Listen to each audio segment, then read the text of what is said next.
definitely can't come out here and sit like when it's slow. Oh, really? Just Yeah. because dogs walking by? People, anybody walking by, like will you just sit on that bench there? Really? Anybody walking by, he Okay. may or he may not go after them.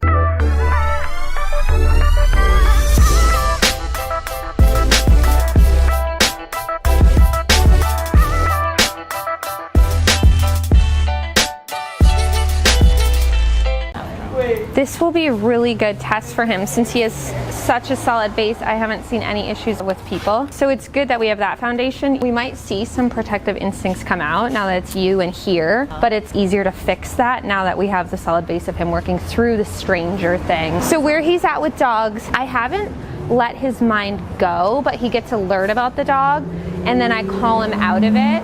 So I'm still commanding him and I just say, wait, as the dog passes, and 100% fine. Like literally they passed right next to us. One dog came up and just met him down there and I just said, yeah, just 1 second, get his focus. So if you continue to do that, he'll be at the level where you'll be able to let his mind go with it. And basically from where we started with the just going completely nuts and having to like stuff food in his mouth to distract him, it's day and night. So people even walking by, and then people coming in here, he would freak, right? If he hears children, 50% of the time he might bark at them. If they get Alert. too close. He's getting a little alert. When he would get alert like that, I'd be like, Jax, Jax. Just when ears perk up, I remind him, yes, hi. When you think you need to be alert and protective, look to me. That's not your job. And it takes that job off of him. Okay. It's taken a very long time to get here because before, you know, you would probably say his name and he's like just growling. Right. This is hard for him. Jax, wait. Okay. Good boy. Yes. And he's definitely, like I just always think when you first get to a situation, things like that, be on top of him, but he's really chill and following it. So like if they went by again or the next person that walks by, I would probably let his mind go. So that's what we do a lot on week 4 is more of like the letting the mind go completely, but you can totally do it. Okay, so he's getting alert. Whenever he's alert, I'm always like, Jax, sit. Yes, good boy. As opposed to letting his mind go and then taking it back. Because a lot of times it's like, oh, let's just see what he does. Right. And maybe sometimes he's good, sometimes he's bad. But let's always just make sure we started on the right foot and just be like, okay, ears are perked up. And that doesn't always mean protective or negative. Like it can completely mean, I'm excited to see that person. Regardless though, you want to take him out of being in his own world. Just be like, look to me. And then just like that. So if those people would have asked to pet him, I would have just said 1 second, got his focus again, and then tell him, okay, go say hi. And then he knows I've judged this person, the kid, you're okay. So go say hi. 1 second, we're training. Oh, you're training, you're in. Yes. Okay, good boy. Yes, Jaxie, good boy. Jax, come. How old is he? Sit. He's doing good for 2. Yes, good. See a little bit of a hesitancy. Yeah. And people unfortunately greet dogs in like the most threatening way. But whenever he has that little hesitancy, I just break it up. I'm just like, oh, come here, because you don't know what's gonna happen when he's in his own world like that. That's kind of a precursor to like barking. I just make sure if he's like that, I'm like, hi, remember I'm right here. You know, if you feel threatened, if you feel uncomfortable, never take it out on that person. Look to me instead. Okay. And it can be kind of awkward because you're just like, yeah, 1 second. But as long as you just say that, like, yeah, we're training. Okay, go say hi. Okay. Most people just like let the dog say hi and they're like, oh God, I see him getting nervous. I'm like, take him out of it then. Get your baby. Get the baby. Jax. Good boy. So there, once he smelled, knew it was a baby, he started like going forward. Realistically, when he like goes forward, it's pretty much just interest at this point, but we just want to keep it consistent. So like another week when he comes home of like just directing him before we let his mind go. Because really, like with me, he's at the point of being able to just fully let his mind go, but I just don't want him to backtrack when he comes home, because he's gonna have that little bit more of a protective instinct with you, and he also needs to know same rules apply when he's with you. So honestly, it'd be really easy if somebody comes up, make sure he's on his bed, give him a wait, do the transaction, and then be like, okay, give him the treat. So wait, I like to use, that's Weight is basically the last level of reactivity. So level 1 is treat in their face every second, shifting him away from it, which you wouldn't be able to do here. That's what we've had to do in the beginning.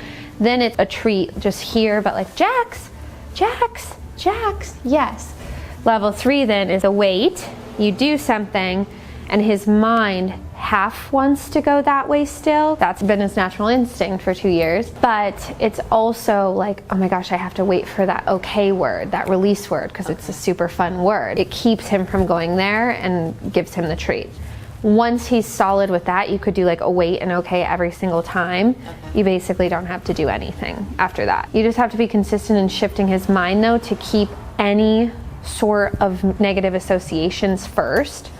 That's basically what we've done from the start. Doing that, he's been completely fine at my house. And there's people coming and going all day, every day. And I can't think of the last time, maybe week 1, that he barked at people. Well, the kids the other day, but we were working on it. Here's the mailman. Thank you. Have a great afternoon. Yes, good boy. So that time he looked, just the ears perking up. I didn't see anything negative. It was just like any dog would do, but did that. And he looked right back at me, and that was it. So when you did the kids, because that was one of my biggest concerns. Yeah. And he just walked by like a couple kids and like right by, was fine. The level he's at is when the kid was like, Jax! And he was like, you don't know me, and basically then like freaked out. He was really good. We basically did the same thing the entire time, just shifting his mind off of the kids, off of the kids. Then once he didn't care to get up to them, and you can even do this at like a park. We did it at a park once too. And then we worked up to the point where I could take him off leash and he was actually following direction from the kids. But you could, I sent you a couple of videos, I think, and you can see he was still timid. He did his little timidness, but it was totally fine because it was so controlled.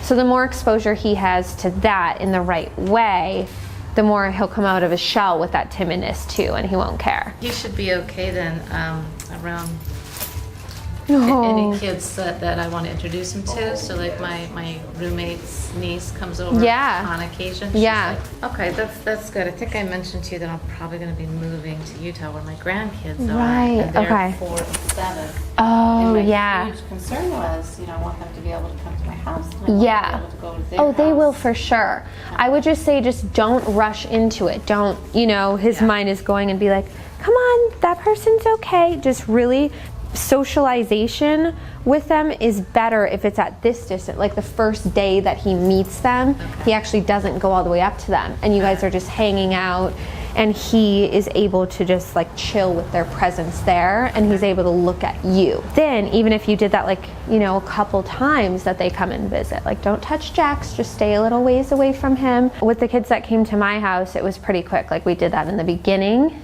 I would say for the first 30, 40 minutes, and then he was able to like go and say hi. And then the videos I sent you was from the second time that he met them, and then was able to be off leash.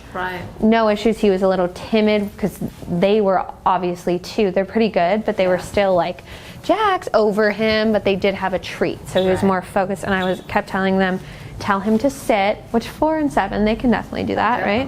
Yeah, absolutely. Because if you give him a command too, it shifts his mind off of worrying or like, why is she luring me with a treat? It's different.